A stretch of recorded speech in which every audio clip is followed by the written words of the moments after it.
Yesuus mooti Landisaan Shaaroni mooti guddaa itti daawwiti Mootota keessaa dargagee injira kikee Atuun feefamii waaqa lafaa ulfaadhu ammalee Ulfaadhu malee bara baraan ulfaadhu ammalee Ulfaadhu malee bara baraan ulfaadhu ammalee Ulfaadhu malee bara baraan ulfaadhu ammalee Ulfaadhu malee bara baraan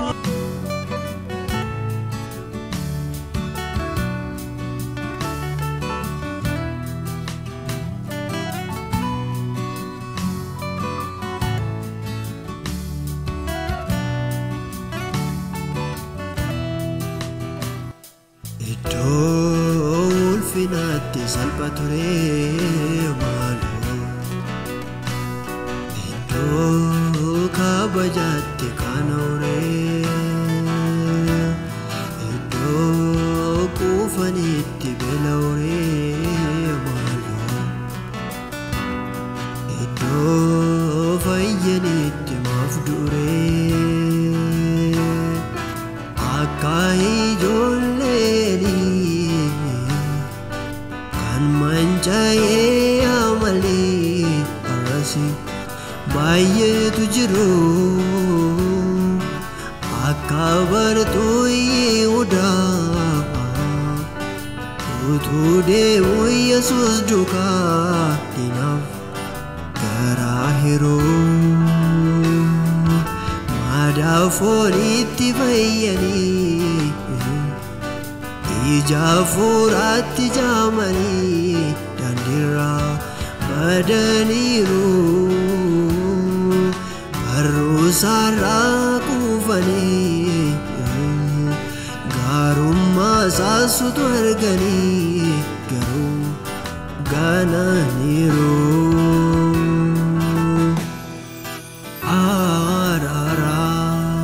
Araaraan nu mil'adhu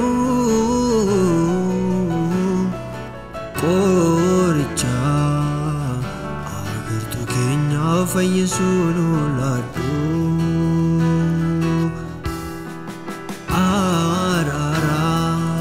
Araaraan nu mil'adhu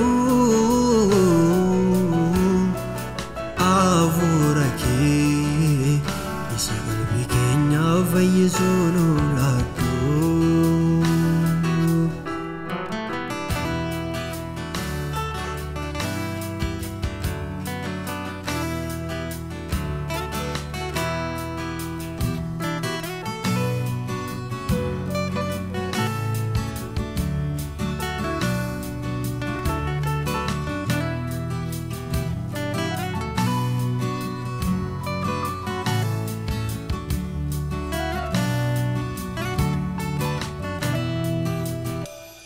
Oduu baay'ee nama joomne toora alaa baanee utuu jiraannu kallattii gadhiifne deemsa karaa malee galmangeenyu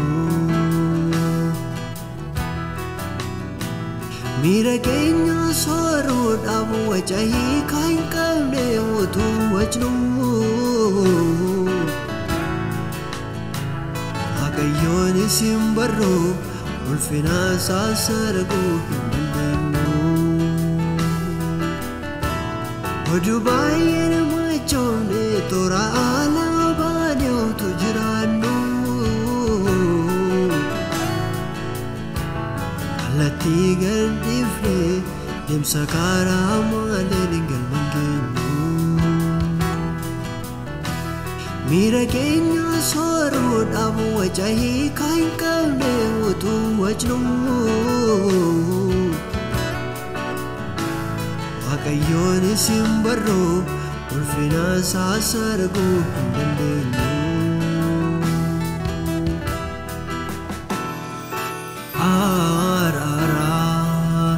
Araaraan nu mil'adhu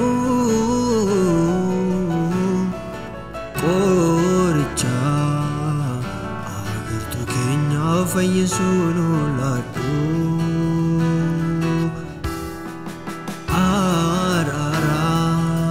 Araaraan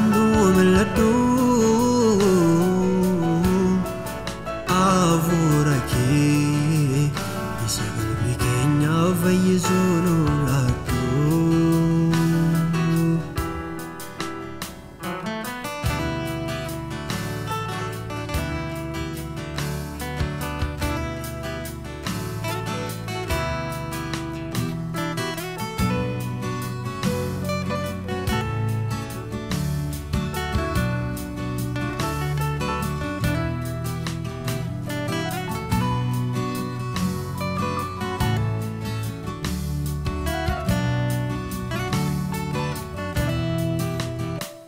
Jireenya ija hin qabne deddeebii baay'isuun maqaa qabna. Toora dubbis beekna dubbannee addunyaa dhageessifna. Ija nama guutuudhaan bu'aa lafarraatiif akka jirru. Sagaraa keenya argu Waaqayyoof jiraachuuf garuu hin jiru. Jireenya ija hin qabne deddeebii baay'isuun maqaa qabna. Toora dubbis beekna dubbannee addunyaa dhageessifna. Ija nama guutuudhaan bu'aa lafarraatiif akka jirru. Sagaraa keenya argu Waaqayyoof jiraachuuf garuu hin jiru.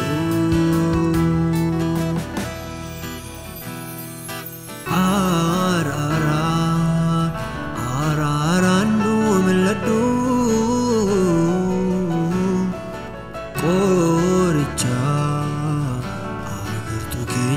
Fayyisuun laatu.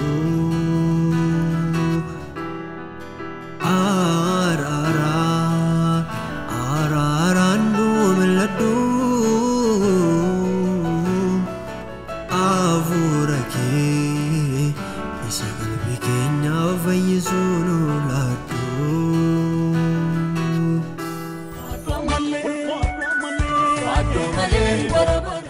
Biyya keessaa fi biyya alaa jiraattanii sagantaa keenya kana karaa tamsaasa televizyinii akkasumas immoo karaa YouTube akkasumas karaa Facebook karaa miidiyaa hawaasaa adda addaa daawwachaa kan jirtan amantootni akkasumas daawwattoonni waliigalaa hundumti keessanuu maqaa Gooftaa Yesuus Kiristoosiin yooyyaa jedhee hundumaan dursee nagaa sin gaafadha akkam jirtan. Lafa jirtanitti bakka jirtanitti araarri arjummaan Gooftaa keenya Yesuus Kiristoos biraa hunduma keessaniifuu haa baay'atu. Waaqayyoo anas jiraachisee isinis jiraachisee hunduma keenyaa nu jiraachisee guyyaa har'aatiin nu ga'ee carraa kana moonuuf kenne karaa televizyiniitiin karaa miidiyaa kanaatiin akka walitti taasofnu ergaa Waaqayyoo akka waliif dabarsinu carraa kana nuuf kenne isaaf immoo galanni ulfinni baraa hamma bara baraatti haa ta'u. Waaqayyoof ulfinni haa ta'u.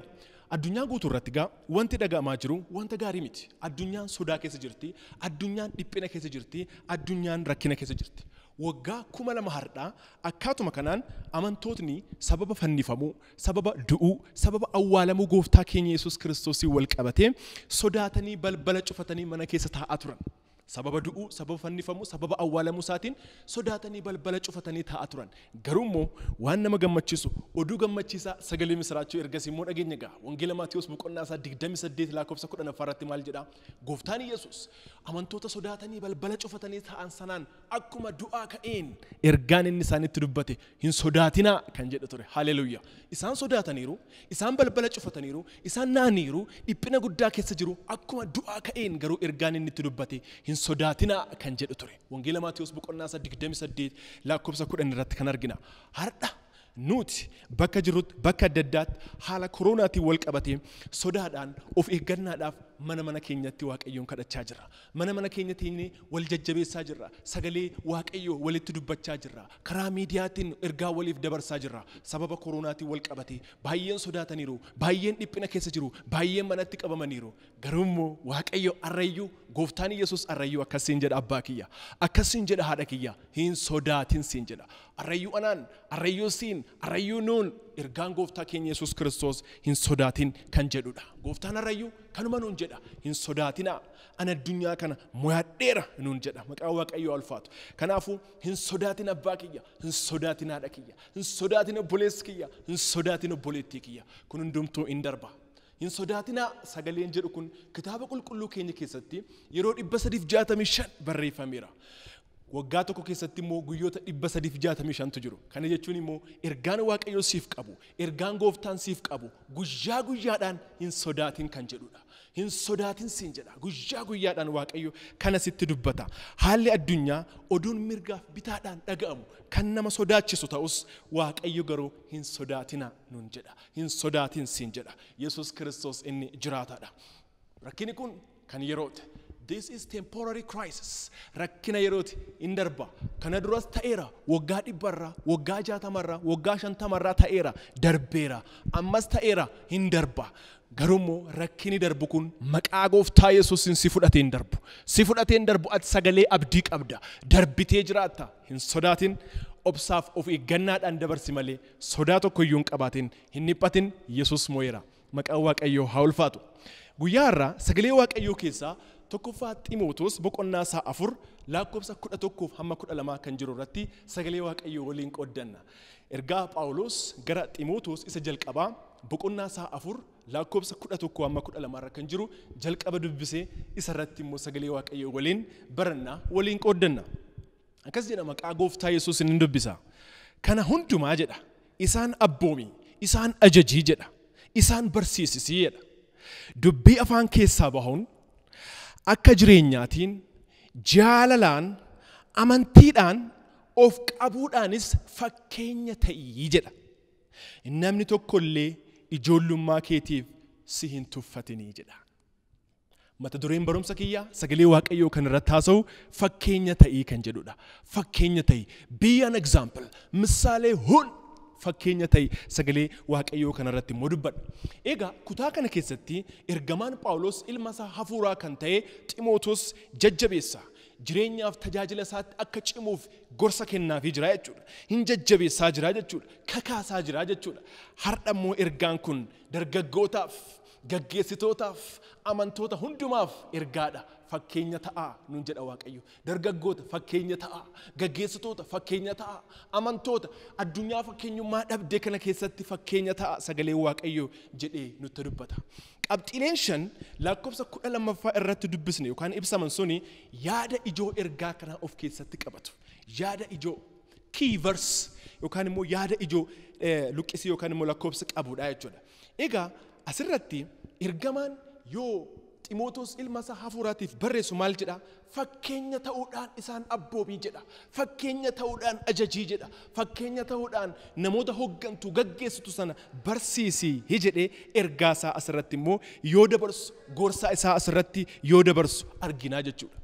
Namoota ajajuudhaaf, barsiisuudhaaf karaan inni gaariin the best way of teaching others, the best way of commanding others is by being an example.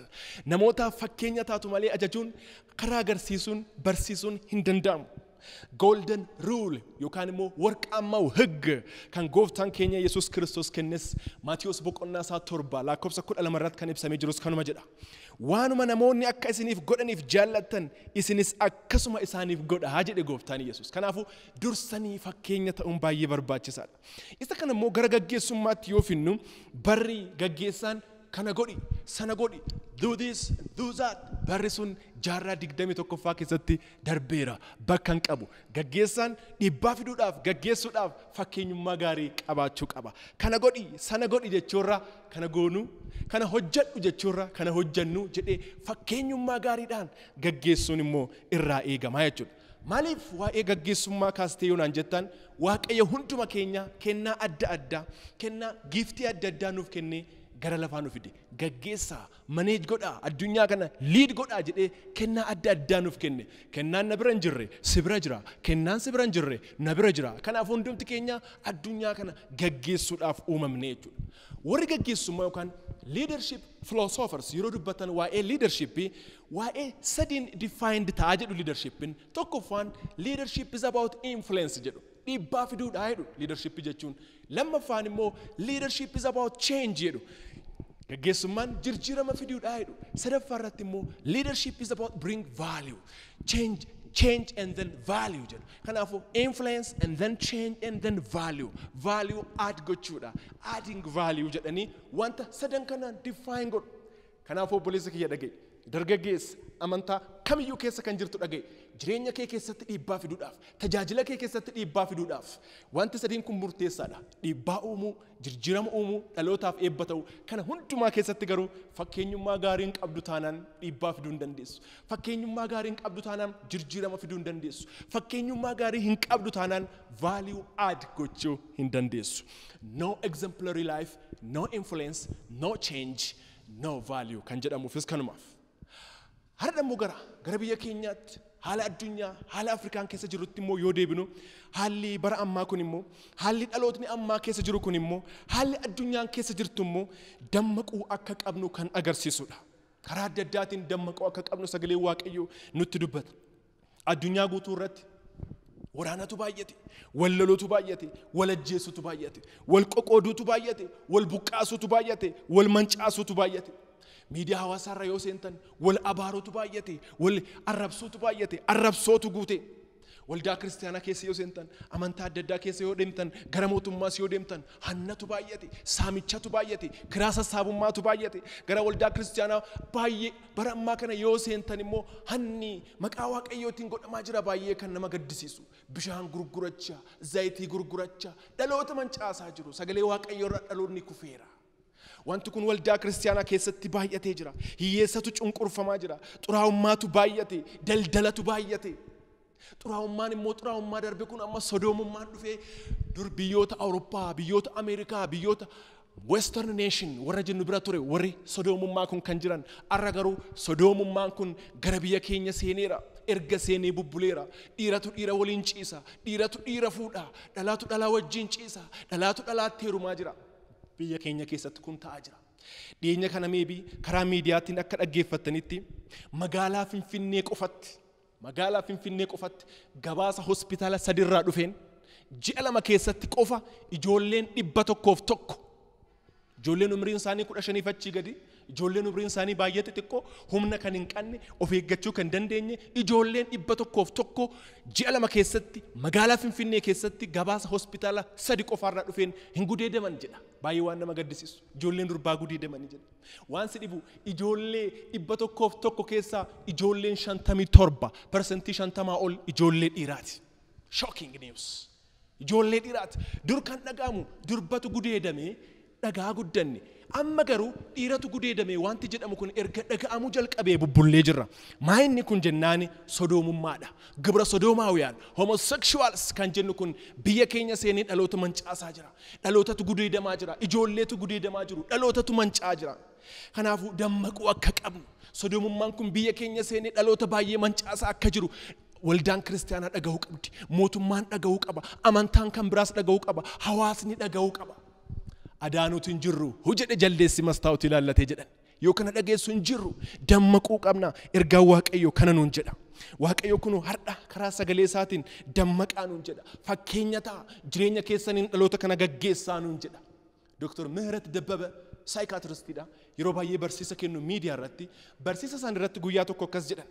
Waldaan kiristaanaa jedhan dhaloota kana deebisuudhaaf gara nagaatti, gara dhugaatti, gara qajeelinaatti deebisuudhaaf gahee guddaa qabdi waldaan kiristaanaa jedhan. Garuu immoo dhaloota kana deebisuudhaaf, nagaaf tasgabbii uumuudhaaf, gara qulqullummaatti, gara dhugaatti deebisuudhaaf waldaan kiristaanaa jechuun aniif ati moral quality, moral superiority qabaachuu qabdi, caaltee argamuu qabdi jedhan. Yoo fakkeenyummaan hin caallu ta'e namoota kan biraa gorsuuf dheekkamuu deebisuu hin dandeenyu. Kanaaf sagalee Waaqayyoo maal nuun jedha? Fakkeenya ta'a. Hanuun jedha guyyaarra. Jireenyi keenya kan sagalee Waaqayyoo fakkaachuu qaba jechuudha. Ta'uu baannaan immoo akkuma Phaawulos Xiimotewosiin jedhe qabxiilee 5 sanan qabdu taanaan tuffatamuun jira jedha. Akka hin tuffatamne jedha. Fakkeenyummaa gaariin qabdu taanaan hin tuffatamtaa jechuudha. Akka hin tuffatamne jireenyi keenya sagalee Waaqayyoo fakkaachuu qaba jechuudha. Yeroo tokko nama wayitu kitaaba qulqulluu Mahatma Gaandhiidhaaf kenne. Mahatma Gaandhiin freedom fighter yookaan immoo bilisummaa biyya Indiyaa keessatti bakka guddaa nama qaban turan. Kitaaba qulqulluu kana hodhuu jedhanii Mahatma Gaandhiidhaaf kennan. Mahatma Gaandhiin kitaaba qulqulluu kana fudhatee hin dubbise. Erga dubbisee xumureen booda akkas jedheedha. kana dubbisee ka'een booda kitaaba qulqulluu kana erga dubbiseen booda jedhan I fell in love with Jesus but I hate Christians jedhe dhuguma erga sagalee kana kitaaba kana dubbisee Gooftaa Yesuus nan jaalladhe jireenyiif barsiisni isaa tokko nan jaalladhe inni nama addaati inni waaqa addaati inni gooftaa addaati jedhe garuu kiristaanota nan jibbeedhe maaliif jireenyi isaanii fi kitaaba qulqulluun isaanii waliin fakkaatu jedhe maammoo leelaa mattaawqaa leelaa akkuma jedhan sana jireenyiif kitaaba qulqulluun isaanii wal faallessaa jedhe waaqayyo nu haa deebisu ammayyuu jireenya Kiristoos fakkaatu akka jiraannuuf biyya keenya keessatti Itoophiyaa keessatti persentii 60 ol kiristaanatu jira jedhe Orthodoxii dabalatee, Protestaantii dabalatee, Kaatolikii dabalatee, warra Adventistii dabalatee persentii 60 ol. Garuu biyya persentiin 60 ol kiristaana taate. Biyya amantoonni keessa guutan kana keessatti maaliif jibbi baay'atari? Maaliif walajjeesuun baay'atari? Maaliif saamichi baay'atari? Maaliif ajjeechaan baay'atari? Maaliif dhiiga jigsuun baay'atari? Maaliif rakkinniif kun hundumtuu ta'are? Gara Waaqayyootti deebi'uu qabna. Maaliif furmaata akka taanuuf dhaloota kanaaf? Waaqayyo baay'ina lakkoofsaa osoo hin ta'in dhaloota fakkeenyummaa gaarii qabu barbaada. Kanaaf kun har'a guyyaa har'aa sagalee isaatiin maal nuun jedha? Fakkeenya ta'a. An dhalootaaf furmaata akka taataniif, dhalootaaf eebba akka taataniif isin barbaada. Fakkeenya ta'a nuun jedha Waaqayyo har'a karaa sagalee isaatiin. Amantoonni jalqaba lakkoofsaan muraasa turan. Garuu immoo dhiibbaan isaan uuman baay'ee guddaa ture. Har'a sagalee Waaqayyo nuun maal jedha? Jireenya fakkeenyummaa gaarii qabu qabaadhaa nuun jedha. Maatiin jechuunis abbaaf haati ijoollee isaanii gaggeessuudhaaf fakkeenyummaa gaarii qabaachuun dirqama. Kanaaf Maaksis maal jedha? Karaa haati baatee ilmeen wallaaltu kan jedhamuuf. Kanaafuu gamaatiin ijoollee isaanii fakkeenyummaa gaarii guddisuudhaaf dirqama guddaa qabu. Gaggeessaan tokko dhaabbata isaa gaggeessuudhaaf fakkeenyummaa gaarii qabaachuu qaba. Amanaan kamiyyuu namni Kiristoos qabu kamuu jireenya fakkeenyummaa gaarii qabu yoo qabaate dhiibbaa uumuu danda'a. Jireenya fakkeenyummaa qabu osoo hin qabaatin Yesuus gooftaadha, Yesuus fayyisaadha, Yesuus oolchaadha jedhee yoo dubbate jireenyi isaa tajaajilli isaa dhiibbaa uumuu hin danda'u. Kanaaf dursee jireenyi fakkeenyummaa gaarii qabu nurraa barbaadama. Kanaafuu fakkeenya ta'uun hunduma keenyaaf jechuudha. Abaluuf qofa miti. Hundumti keenya amantoonni warri Gooftaa Yesuus qabnu fakkeenya akka taanuuf waamamnee jirra. Fakkeenya ta'a yoon jedhee beektaa akkamitti fakkeenyaan ta'a? Akkamitti fakkeenya ta'uu dandeenya jechuu dandeessa. Qabxiilee 5 Phaawulos Ximootosiif barreessa sanarratti dubbadhee barsiisa kiyya walitti qaba. Akkamitti fakkeenya ta'uu danda'a yoo jettee qabxiilee 5 asirratti siif ibsa. Tokkoffaa akkamitti fakkeenya ta'a yoo jettee tokkoffaa maal jedhaa? Dubbii afaan keetiitiin fakkeenya ta'eedha. In your words, in your speech, dubbii afaan keetiitiin fakkeenya ta'e jedha. Kitaaba fakkeenyaa boqonnaa 18 lakkoofsa 21 irratti akkas jedha. Duunii fi jireenyi aboo arrabaa jala jiru jedha. Warri isa jaallatan ija isaa in nyaatu jedha. Duunis asirra jira, jireenyis asirra jira. Yoo du'a dubbatte in duutaa, yoo jireenya dubbatte in jiraatta. Ija isaa in nyaata jechuudha. Duunis jireenyis arraba kee gubbaa jira. Maal jedhu yeroo baay'ee tongue is like nuclear power in every man jedhu. Arrabni kun akkuma humna nucleariiti jedhu.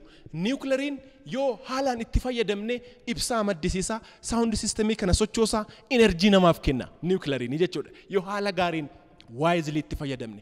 Yoo haala malee itti fayyadamne immoo dhaloota mancaasa. Waan Hirooshimaa fi Nagasaakii irratti Ameerikaan goote immoo quba qabdan isinu. Magaalaa Hirooshimaa irratti, magaalaa Nagasaakii irratti yeroo waraana addunyaa lammaffaa Ameerikaan boombii buuste dhalootatu manca'e. Hamma har'aatti effektiin kun dhaloota baay'ee mancaasaa jira. Kanaafuu gaa arrabni gaariin eebba argamsiisa. Arrabni gadheen immoo abaarsa argamsiisa. Arrabni gaariin jireenya namatti fida. Arrabni gadheen immoo du'a namatti fida. Obboleessi abbaa koo abbaa diqqaan kiyya yeroo tokko akkas ta'e. Lafa awwaalaa bitane waldaan amantaa inni keessa jiru sun lafa awwaalaa bitaneen booda lafa awwaalaa bitan sana keessatti guyyaa lafti awwaalaa sun eebbifamu akkas jedhe. Anaatu jalqaba lafa kana qorrosaa jedhe. Anaatu jalqaba lafa kana qorrosaa jedhe dhuguma sunu hin jedha isumatu jalqaba qorrose isumatu jalqaba du'e. Maaliif ofirratti dubbate ka? Waanuma dubbate sana dhaale. Yoo du'a dubbatteen duuta yoo jireenya dubbatteen immoo in jiraata kan jedhamuufis immoo kanumaaf. Kanaafuu dhukkuba ofirratti hin dubbatin, rakkina ofirratti hin dubbatin, moo'ichaaf eebba nagaa ofirratti dubbadhu. Kanuma arrabni gaariin fayyina argamsiisa. Arrabni gadheen immoo nama waraana. Arrabni gadheen immoo dhukkuba namatti fidaa jechuudha. Kanaafuu dhukkubni narraan fagaatu jetta taanaan dhukkubni hiriyaa kee ta'a. Dhukkubni fira kee ta'a. Hiyyummaan narraan fagaatu jetta taanaan hiyyumni fira kee ta'a. Kanaafuu arraba kee eeggachuu qabda. Nan maraadha yoo jette hin maraatta. An bara nan ba'u waa sodaadheera waan bara nama unatti hin fakkaatu jetta taanaan bara nan baatu maaliif ofirra dubbachaa jirta. Kanaafu dubbii arraba keessanii dhaaltu jedha sagaleen Waaqayyo. Kanaafu arrabni keenya sirratu qaba. Arrabni keenya fakkeenyummaa gaarii qabaachuu qaba.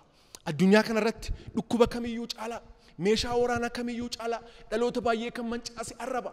Sababa arraba namootaatiin baay'eetu miidhameera. Baay'eetu kufeera. Biizinesiitu baay'eetu kufeera. Kita mul'ata baay'eetu karaa tafeera. Dhaabbata baay'eetu kufeera. Namoota baay'ee dhabneerra. Arrabni kun dhaloota baay'ee mancaaseera. Arra Feesbuukiin addunyaa sochoosaa jira. Feesbuukiin kilaashan qabu. Feesbuukiin taankii matirayeesii qabu. Feesbuukiin kan inni qabu word kan barreeffamu kan dubbatamu word. Single word has a devastating effect here. Wordin karaa Feesbuukiitiin ati barreessitu yookaan nama eebbisa yookaan nama abaara yookaan nama kaasa yookaan nama cabsa. Sagalee arraba keetii haalaan yoo itti fayyadamte ziiroorraa hiirootti nama fuudhuu dandeessa. Yoo haala malee itti fayyadamte immoo hiiroorraa ziirootti gad deebisuu dandeessa. Arrabni kee humna qaba. Diigamuu gaa'ela baay'eetiifis sababa kan ta'e arraba. Sababa arrabaatiin gaa'elli baay'een diigameera. Yeroo tokko mucaatu University Bahar Dar deeme qabxii gaarii fidee achumatti hafe mucaa bareeddu tokko jaallatee immoo achumatti fuudhe. Achumatti immoo barsiisaa ta'e achumatti fuudhe. Guyyaa tokko immoo wal dhabuun meebiin mal jiraata. Guyyaa wal dhaban san isheen wardii tokko jecha tokko darbatte isatti. Wardiin sun wardii gadhee waan ta'eef asirratti dubbachuun hin barbaachisu gaariis hin ta'u. Wardii tokko haati manaatti darbatte abbaa manaatti. Abbaan manaas takkuma rukute. Isheenis takkuma dubbatte. Innis takkuma rukute. Isheenis takkuma kuftee. Sanuma duute. Isheenis jireenyi isheen dhaabbate innis jireenyi isaa mana hidhaatti ta'e. Word gaa'elli sun diigame gaa'elli sun achitti dhaabbate. Guddina ijoollee keessattis immoo arrabni keenya iddoo guddaa qaba. Ijoollee keessan irratti wanti isin dubbattan milkaa'inaafis kufaatiidhaafis iddoo guddaa qaba. Yoo eebba dubbattan ijoollee keessan irratti ijoolleen keessan hin eebbifamu. Yoo abaarsa dubbattan immoo hin abaaramu. Muhammad Kataanii jedhama nama biyya Kuwaataariiti. Toastmaster International irratti public speech presentation yoo dhiyeessu mata duree the power of words jedhu irratti yoo dhiyeessu akkas jedhe. Ani daa'ima waggaa 4 qabaayedha. Guyyaa tokko gara manaa yoo an seenu daa'imni koo balbala irratti chookiidhaan barreessaa jedhe. Daa'imni koo balbala irratti chookiidhaan barreessa. Akkuma dhufeen daa'ima koo sanan you stupid boy jedheen jedhe. Ati mucaa bu'aan qabne kana jedheen jedhe. Mucaan immoo stupid waan jedhu sana dhaga'ee inaare. Mboe gara kutaasaatti fiigee seene. Ergasii immoo abbaan stupid jedhee erga arrabsee booda mucaan fiigee seene suuta jedhee mucaa duukaa deemee yoo laalu jalqaba atoo abbaan hin argee mucaan balbala irratti barreessaa ture. Amma garuu atoo abbaan balbala banee argu girgiddaa irratti barreessuu jalqabe. Girgiddaa mana irratti maal fiddaadhaan girgiddaa irratti barreessa maal fiddaadhaan. Abbaan immoo ergasii balleessaa isaa hubate. Stupid jedhee mucaa sana arrabsuun furmaatan taane ergasii gara mucaa isaatti siqee sadarkaa isaatti gabbu'ee bira taa'ee baby jedheen. Baby jedheen. You are a big boy jedheen. Ati bina nama guddaadha jedheen. Manni kun qabeenyi kun keetii jedheen. Kutaan kun manni kun keetii. Ati be gorsaa kooti jedhee haala gaariidhaan jaalalaan big boy jedhee taasise. Mucaan imimmaan boosee boy. Abbaatti dhufee marate ergasii. Abbaa koo dad I will never do it again. Lammafaatti hin deebi'u jedhe. Look stupid jedhee mucaa miidhee. Gara tarkaanfii biraatti gara aarii biraatti geesse. Garuu immoo big boy jedhee mucaa sana sirreesse. Arrabni kun humna qaba. Wanta gaarii yoo dubbattu ijoollee kee irratti immoo dhiibbaa gaarii uumuu dandeessa. Namoonni baay'een sababa arraba namootaatiin sababa arrabni gadheen jireenya keessan isin irratti dubbatameen ati bu'aan qabdu, ati hin dandeessu, ati hin beektu, ati hin bareeddu, ati gatiin qabdu kan jedhamtan har'a kan teessan arrabni sun kan isin miidhee daldala dhiistan, kitaaba barreessuu dhiistan, faarfannaa dhiistan, tajaajila dhiistan, mul'ata keessan irraa booddeettaftan maqaa Yesuus Kiristoos Waaqayyo arraba sana isin irraa haa kaasu, sammuu keessan irraa haa kaasu, jireenya keessan irraa haa kaasu. Arrabni namoota isin irratti dubbatame kamuu maqaa Yesuus isin irraa kan ka'e haa ta'u. Kanaaf arraba keenya sirreeffachuu qabna. Kanaaf waan gaarii hin qabdu kan dubbattu taanaan shaqirmaawus jedhu. Waan gaarii dubbattu hin qabdu taanaan afaan kee qabadhu jedhu. Arrabni kee gaarii hin dubbattu taanaan nama miidha waan ta'eef of eeggachuu qabdaa jechuudha. Waaqayyo afaan tokko kan nuuf kenneef gurra lama kan nuuf kenneefis kanumaaf. Moor akka dhaggeeffannuuf caalaatti less xiqqeessin immoo akka dubbannuuf. Kanaafuu dubbii xiqqees haasa'uu xiqqees dhaggeeffachuu immoo baay'ees. Kanaafuu gaa maal wayyare erga jettee asirratti Efesoon boqonnaa 4:29 irratti akkas jedha. Dubbii gargaaru jedha. Yeroo barbaachisutti kan cimsu jedha. warra dhaga'uufis immoo ayyaana kan kennu malee dubbiin hamaan afaan keessan keessaa hin bahin jedha. Dubbiin hamaan kan gargaaru, kan cimsu, kan ayyaana namaaf kennu malee dubbiin gaarii hin taane afaan kee keessaa hin bahin jedha. Akkasumas Qolaasaayis boqonnaa 4:6 irratti haasaan keessan yeroo hundumaa gurratti kan tolu, akka soogiddaas kan mi'aawu haa ta'u jedha. Hallelujah. Kanaafuu gaa arraba kee jijjiiri. Change your word and change your world jedhu warri. Yoo arraba kee jijjiirte, yoo haasaa kee jijjiirte, jireenya kee jijjiirta, jireenya dhalootaa immoo jijjiirta. Kana booda maqaa Yesuusin arrabni kee haa jijjiiramu. Du'a osoo hin ta'in jireenya dubbadhu. Abaarsa osoo hin ta'in arraba keetiin eebba dubbadhu. Kufaatii osoo hin ta'in moo'icha dubbadhu. Boo'icha hin dubbatin moo'icha dubbadhu jireenya kee irratti, dhaloota irratti. Arrabni keenya, qalamni keenya, feesbuukiin keenya, telegiraamiin keenya, miidiyaan hawaasaa keenya kana booda nagaa haa dubbatu, nagaa haa barreessu, eebba haa dubbatu. Eebba haa barreessu, eebba haa lallabnu, dhalootatti immoo kana haa lallabnu. Kanaafuu jalqaba irratti maal nuun jedha? Dubbii afaan keetiitiin fakkeenya ta'ii nuun jedha. Lammaffaa irratti akkamitti fakkeenya ta'aa yoo jette jireenya keetiin fakkeenya ta'e jedha. In life, in conduct, in character. Kanaafuu lammaffaa irratti jireenya keetiin fakkeenya ta'e jedha. Kiristaanummaan amantaa jireenyaati. Namni erga Kiristoositti amane booda jireenya Kiristoos fakkaatu jiraachuudhaaf waamicha qaba. Kiristaanummaan jireenya Kiristoos fakkaatu jiraachuuti waan ta'eef. Kanumaaf egaa ergamaan Phaawulosis akka an Kiristoos fakkaadhu isinis immoo na fakkaadhaa kan jedheef Kiristoos fakkaadhaa jechuudha. Kanaafuu kiristaanummaan amantaa jireenyaati. Jireenya nurraa barbaada. Jireenya Kiristoos fakkaatu jiraachuudhaaf immoo dirqama qabna. Akkamitti yoo jettee Gooftaan Yesuus Kiristoos barsiisee jira. Lallaba gaara irraa kan jedhamu irratti wangeela Maatiyos boqonnaa 5-7 irratti akkamitti kiristaanotni amantoonni akka jiraachuu qaban barsiiseera. Araara labsuudhaan, nagaa labsuudhaan, onnee araara, garaa araaraa qabaachuudhaan, waliif dhiisuudhaan, wal jaalachuudhaan, wal gargaaruudhaan, soogidda ta'uudhaan addunyaa hadhoofte kana mi'eessuudhaaf. Ifa ta'uudhaan addunyaa dukkanoofte kanatti immoo ibsuudhaaf. Akkasitti akka jiraachuu qabnu Gooftaan Yesuus barsiisee jira. Akkasuma gaa ergamaan Phaawulosis immoo Galaatiyaa boqonnaa 5 irratti firii hafuuraa, ija hafuuraa, daraaraa hafuuraa akka qabaattaniif jiraadhaa jedha. Jaalala qabaadhaa, nagaa qabaadhaa nuun jedha. Fedha fooniitiif otoo hin ta'in fedha hafuuraatiif immoo jiraadhaa nuun jedha. Kanaafuu gaa addunyaa cubbuun guutamte kana keessatti adda baanee akka jiraannuuf immoo Waaqayyo jireenya keenyaan har'a nu gorsaa jira. Jireenya keetiin fakkeenya ta'ii siin jechaa jira. Sagaagalarraa, ejjarraa fagaadhu siin jedha. Xuraa'ummaa karaa intarneetiitiin darbu, pornoogiraafirraa, xuraa'ummaa adda addaarraa fagaadhu siin jedha. Sirbarraa fagaadhu siin jedha. Uffannaa aadmalee kan nama dongongorsiisurraa fagaadhu siin jedha. Sodomummaarraa fagaadhu siin jedha. Dhugaatii alkoolii dhuguurraa, qoricha adoochaa adda addaa fudhachuurraa fagaadhu siin jedha. Uffannaan garmalee sin madaalu, dhugaatiin alkoolii, qorichi adoochaa, sodomummaan, xuraa'ummaan, kashlabbummaan akkasii kun sin madaalu. Ati dhiiga Yesuusiin bitamteerta. Gatiin kee guddaadha. Kuma faarfataan Tasfaa Tamasgeen jedhee faarsee gatiin keenya guddaadha. Dhiiga Yesuus Kiristoosiin bitamne waan ta'eef. Dabalataan hojii gaarii hojjechuudhaan fakkeenya ta'uu qabna. Hojii gaarii hojjechuu yoo jennu fakkeenyaaf yeroon kun ganna waamichi dhiyaataa jira karaa hundumaan biqiltuu dhaabaa jedhamaa jira. Biqiltuu dhaabaa yoo jedhamnu adda dureedhaan irratti hirmaachuu qabna. Biqiltuu dhaabuun ashaaraa magariisa kaa'uun hojii siyaasaa miti, dhimma siyaasaa miti. Waaqayyo dursee Addaamiin akkas jedheen. Eden keessa yoo kaa'u seera uumamaa boqonnaa 2:15 irratti Waaqayyo jedhe.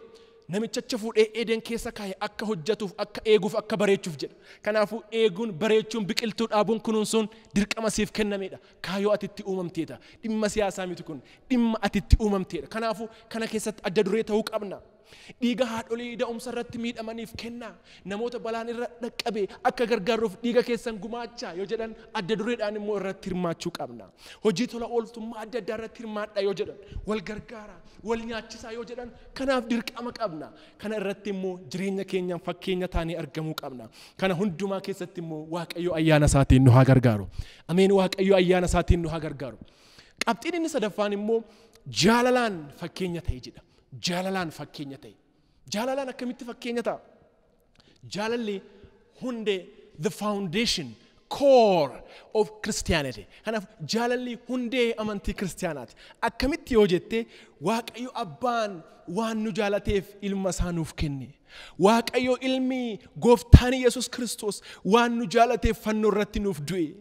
Hafuurri qulqulluun waaqayyo hafuurri qulqulluu waan nu jaalateef nu keessa bule. Kiristaanummaan jalqabaa hamma dhumaatti kiristaanummaan jalqabaa hamma dhumaatti waa'ee jaalalaati. It's all about love. It's all about compassion. Kanaafu kiristaanummaan amantaa jaalalaati.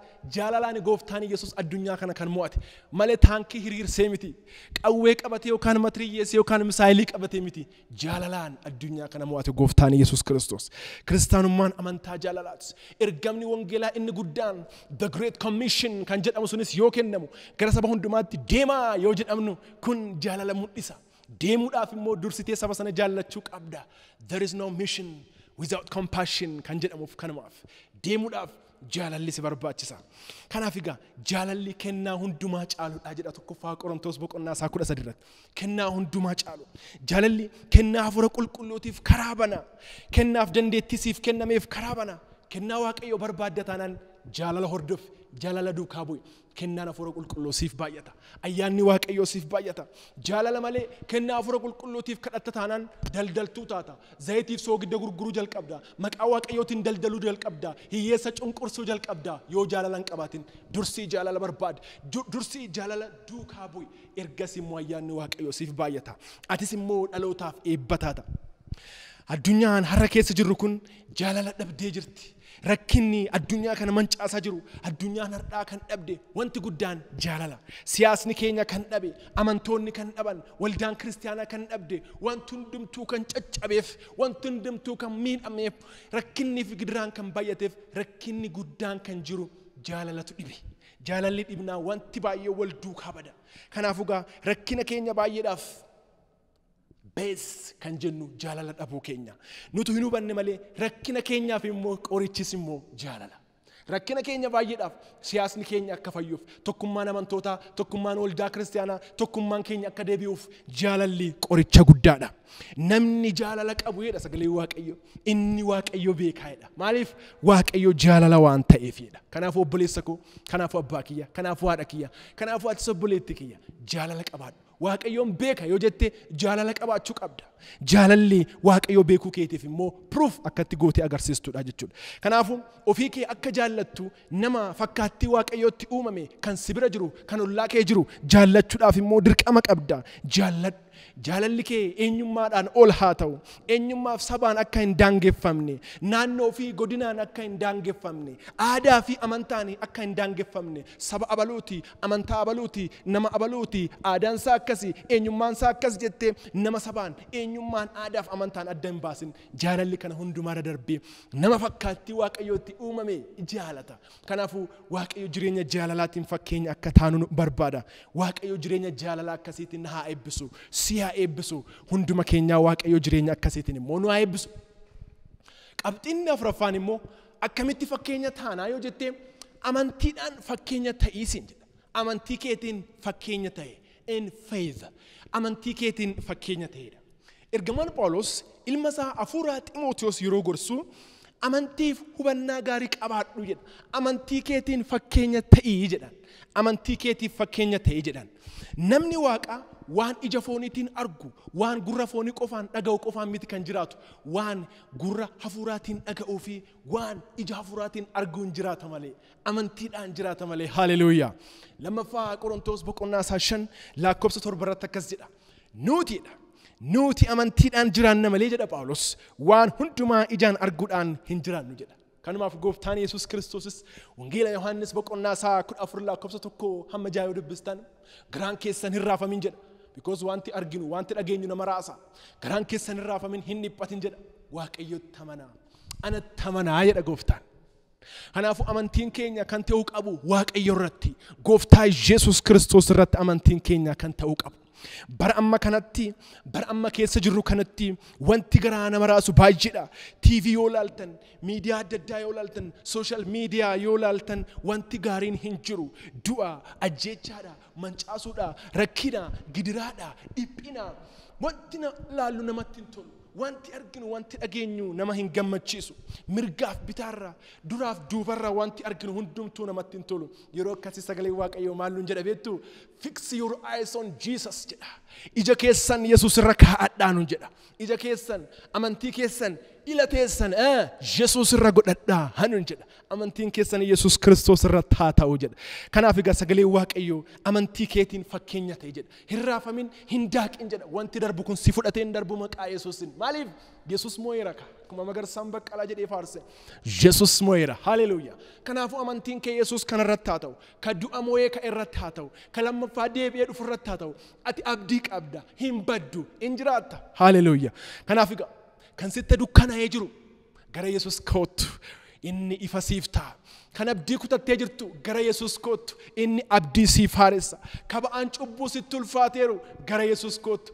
Inni dhiiga isaatiin cubbuu keessirraa qulqulleessee bilisa si baasa. Kan abdii kutattee abdii kee haaressa gara Yesuus kootu. Kan jireenya hin qabne gara isaa kootu. Inni jireenya siif kenna.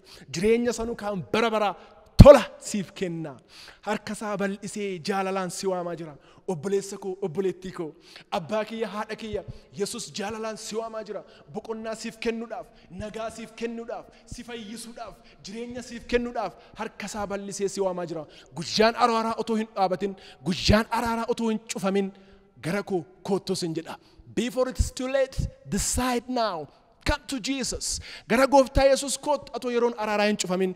Yesuus Kiristoos fayyisaadha, oolchaadha, Gooftaadha. Maqaan Waaqayyoo haa ulfaatu. Ati gaa abbaa kiyya, ati gaa haadha kiyya, ati gaa obboleessa kiyya, ati gaa obboleetti kiyya. Yesuus qabda taanaan sagalee abdii qabda. Ati hin duutu jireenyaan jiraatta malee, dhalootaaf eebba taata malee, amani malee kanaafuu hin sodaatin. Haleluuyaa. Qabxii shanaffaaf isa dhumaa dubbadhee xumura.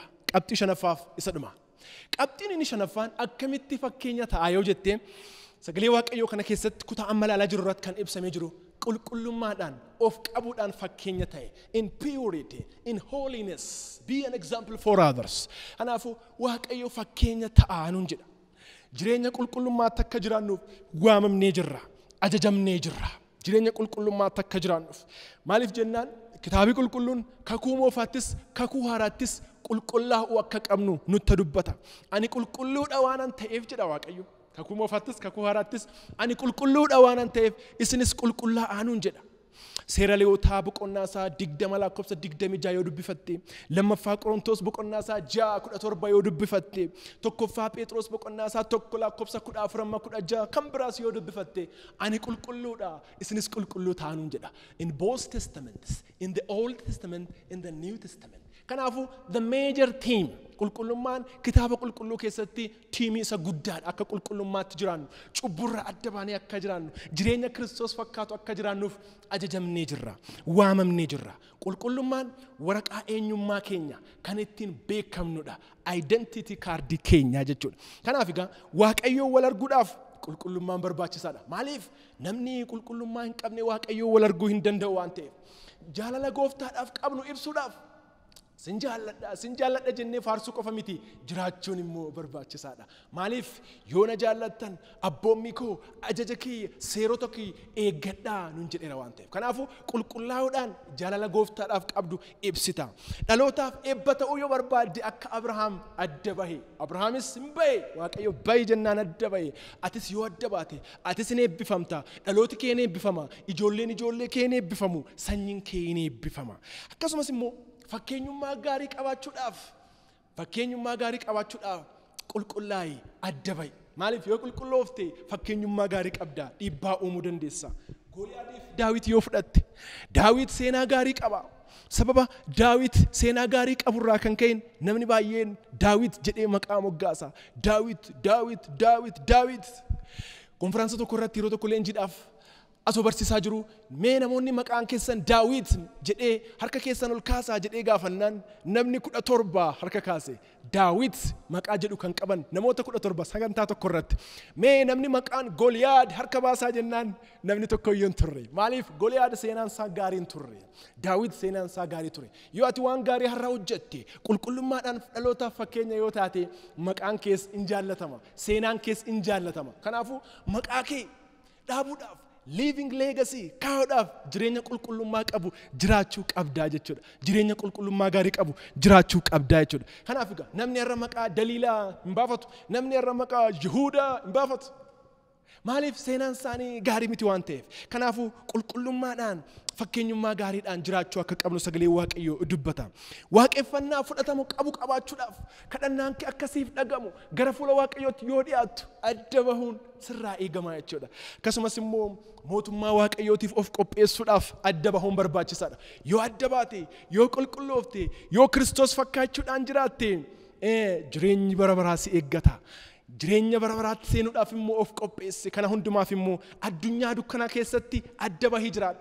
Addunyaa xuroofte keessatti qulqullummaa jaalladhii jiraadhu. Yeroo sana jireenyi keeti Kiristoos fakkaata.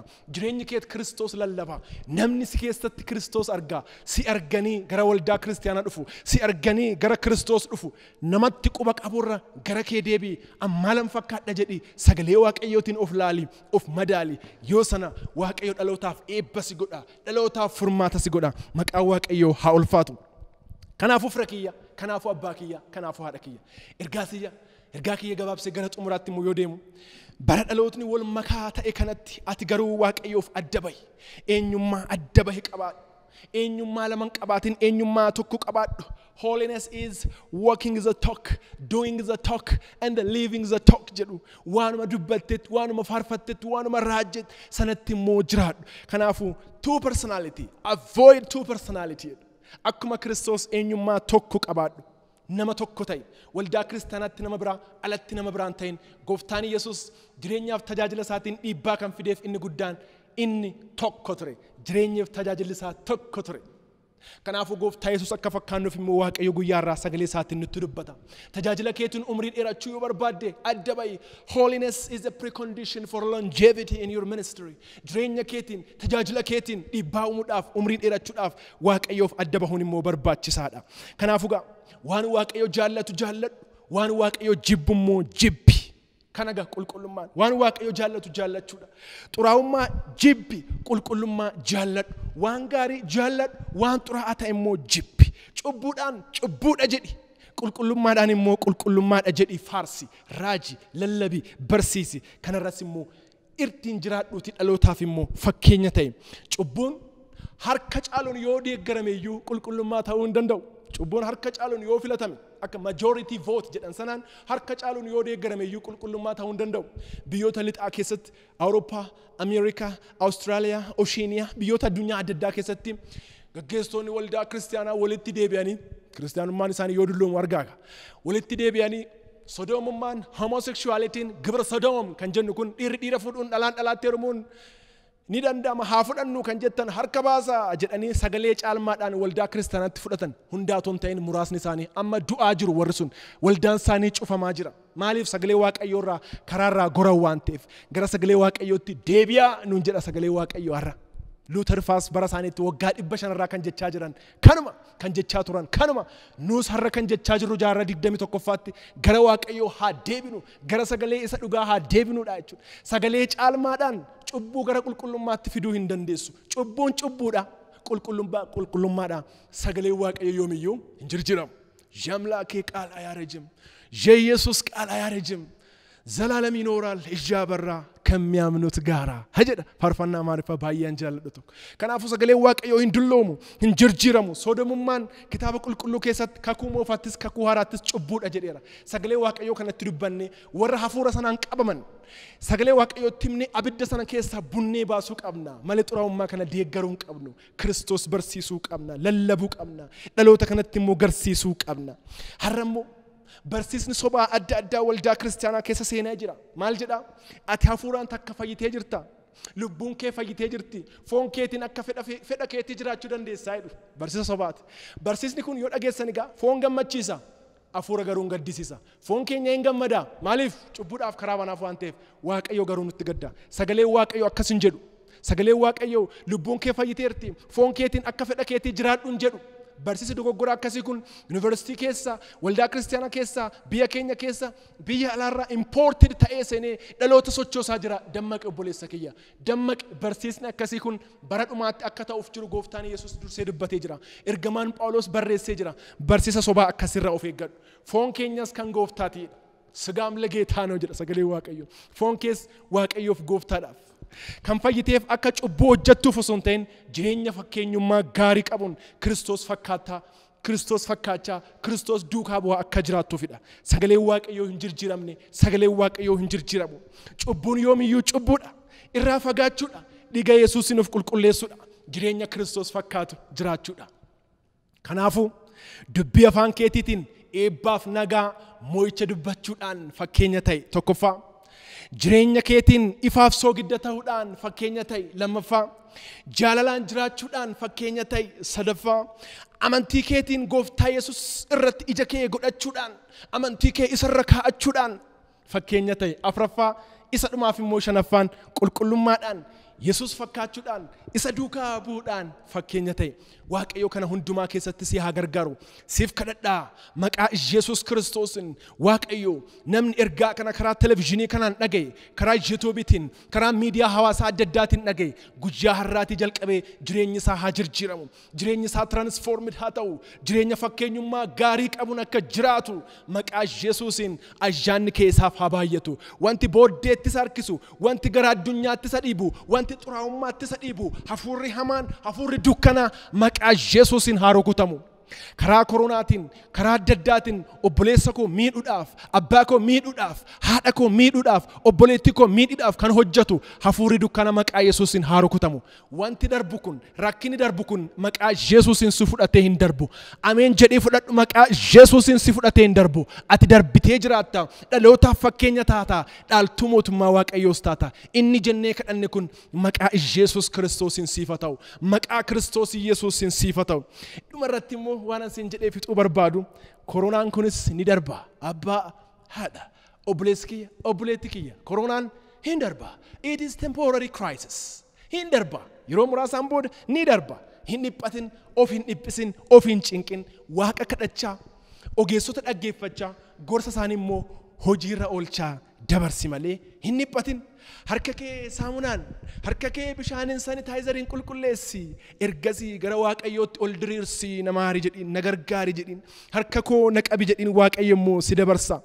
Cubbuu keeti immoo dhiiga Yesuus Kiristoosiin qulqulleessi. Mootummaa bara baraatiif immoo of qopheessi. Akkuma faarfataan Daawit buruu jedhee faarse ammas ammas abdiin jira. Ammas ammas abdiin jira. Siif abdiin jira. Siif abdiin jira. Ati sagalee abdii qabda. Hin duutu. Haleluuyaa. Maqaa Yesuus Kiristoosin inni si ajjeesuuf dhufe sin argatu. Balbala mana keerra dhiiga hoolaatu jira. Haleluuyaa. Sin argatu maqaa Gooftaa Yesuusin. Kanaafuu ani abdii qaba. Yeroo muraasa booda annan amana. Rakkini kun darbee, koronaan darbee, dhiphinni kun darbee, gidiraan kun darbee, waldaa kiristaanaatti bakka duritti walitti waaqeffannutti deemnee walitti qabamnee yeroon itti Waaqayyo galateeffannu hin darbee bari rakkinaa, hin darbee bari boo'ichaa, hin darbee bari koronaa yeroon itti jennee Waaqayyo galateeffannu irraan hafee galata isaa aannan faarsa itti fufee jennee faarfattoota keenya wajjin yeroon itti Waaqayyoof galata galchinu dhiyoodha. Hammasitti immoo of eeggannaadhaan dabarsi, sagalee Waaqayyoo dubbifachuun dabarsi, kadhannaadhaan dabarsi, wangeela kana dubbachuudhaan barsiisuudhaan ittiin jiraachuudhaan dabarsi. Hammasitti eegumsi Waaqayyoo hunduma keessaniif lafa jirtanutti biyya jirtanutti hunduma keessaniif isini haa baay'atu. Eegumsi isaa, eebbi isaa, araarri isaa, arjummaan isaa isiniif haa baay'atu. Waaqayyo harka isaa keessatti qabatee isin haa eegu. Baay'ee baay'ee isin jaaladhaa.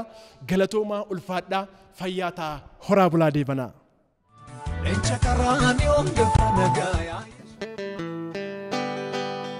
Bita keenyani kumni ogofe mirga keenyani kumni Quraani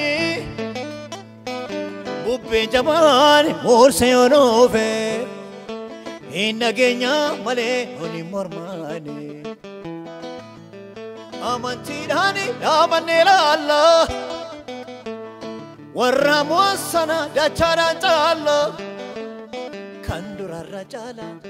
Kandura rajala, kandura rajala, kandura rajala, kandura rajala, kandura rajala. Israel hidaya fata, kanni darbe waliya fata. Manni Yaaqoob bude darara, abbanaan Yesuus dhufe araaran. Waaqayyo saba isaa ilaala. Kandura rajala, Kandurarra chala, kandurarra chala, kandurarra chala, kandurarra chala, kandurarra chala, kandurarra chala, kandurarra chala, kandurarra chala.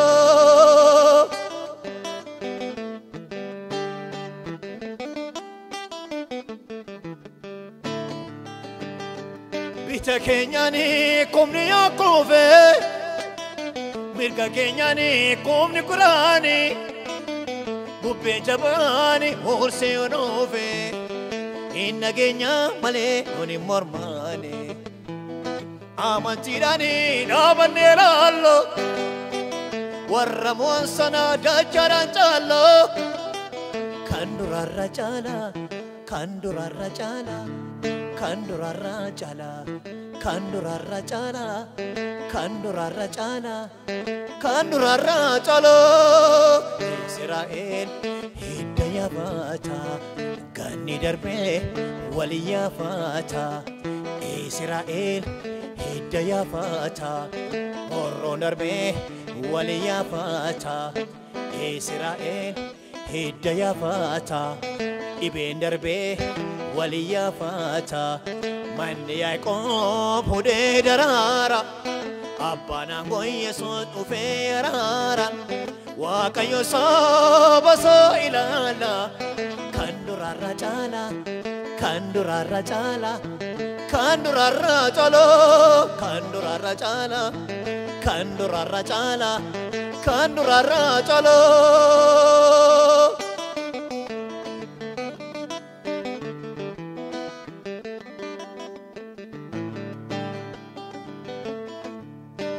Tambishani talile yaso machalafa kana debu kambaso maddi Kenya Yesus baranjirata guyya duma sana gonfonulata amen maranata amen maranata dafi kotu gofto amen maranata amen maranata amen maranata dafi kotu gofto.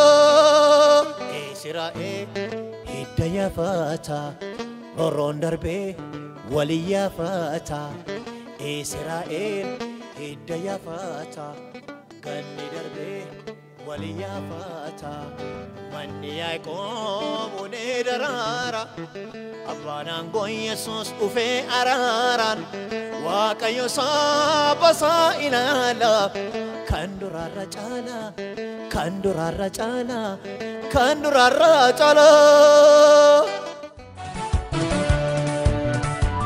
Encha karani ongefa nagaya Yesus moti lanisan saroni moti guda itadaweti otota kesa galagake enjiro kiki atul fi fami wa kadafa on fatu amale